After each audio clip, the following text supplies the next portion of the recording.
Hello, ಎಲ್ರಿಗೂ ನಮಸ್ಕಾರ. ನಾನಿವತ್ತು ನಿಮ್ಮೆಲ್ರಿಗೂ ಚೀಸ್ ಲೋಡೆಡ್ ನ್ಯಾಚೋಸ್ನ ಮನೇಲಿ ಈಸಿಯಾಗಿ ಹೇಗೆ ಮಾಡೋದು ಅಂತ ಹೇಳ್ಕೊಡ್ತಾ ಇದ್ದೀನಿ. ಫಸ್ಟು ಈರುಳ್ಳಿ, ಟೊಮ್ಯಾಟೊ ಹಾಗೆ ಕ್ಯಾಪ್ಸಿಕಮ್ನ ಸಣ್ಣದಾಗಿ ಕಟ್ ಮಾಡಿ ತೆಗೆದಿಟ್ಕೊಳ್ಬೇಕು.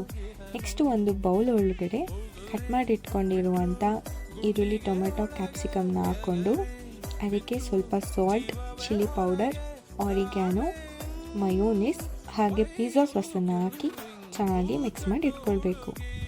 ನೆಕ್ಸ್ಟು ಒಂದು ಬೇಕಿಂಗ್ ಟ್ರೇಯಲ್ಲಿ ಬಟರ್ ಪೇಪರ್ನ ಹಾಕಿ ನ್ಯಾಚೋಸ್ ಚಿಪ್ಸ್ನ ಅದ್ರ ಮೇಲೆ ಅರೇಂಜ್ ಮಾಡ್ಕೊಳ್ಬೇಕು. ಹಾಗೆ ರೆಡಿ ಮಾಡಿ ಇಟ್ಕೊಂಡಿದ್ದಂಥ ವೆಜಿಟೇಬಲ್ನ ಈ ಚಿಪ್ಸ್ ಮೇಲೆ ಹಾಕಿ ಚೀಸನ್ನು ಅದ್ರ ಮೇಲೆ ಉದುರಿಸ್ಕೊಂಡು ಮೇಲೆ ಸ್ವಲ್ಪ ಆರಿಗ್ಯಾನೋ ಹಾಗೆ ಚಿಲ್ಲಿ ಫ್ಲೇಕ್ನ ಹಾಕಿ ಅವನಲ್ಲಿ 180 ಡಿಗ್ರಿಯಲ್ಲಿ ಒಂದು 5 ಮಿನಿಟ್ಸ್ ಅಷ್ಟು ಇದನ್ನು ಬೇಕ್ ಮಾಡಿದರೆ ಚೀಸ್ ಲೋಡೆಡ್ ನ್ಯಾಚೋಸ್ ರೆಡಿ.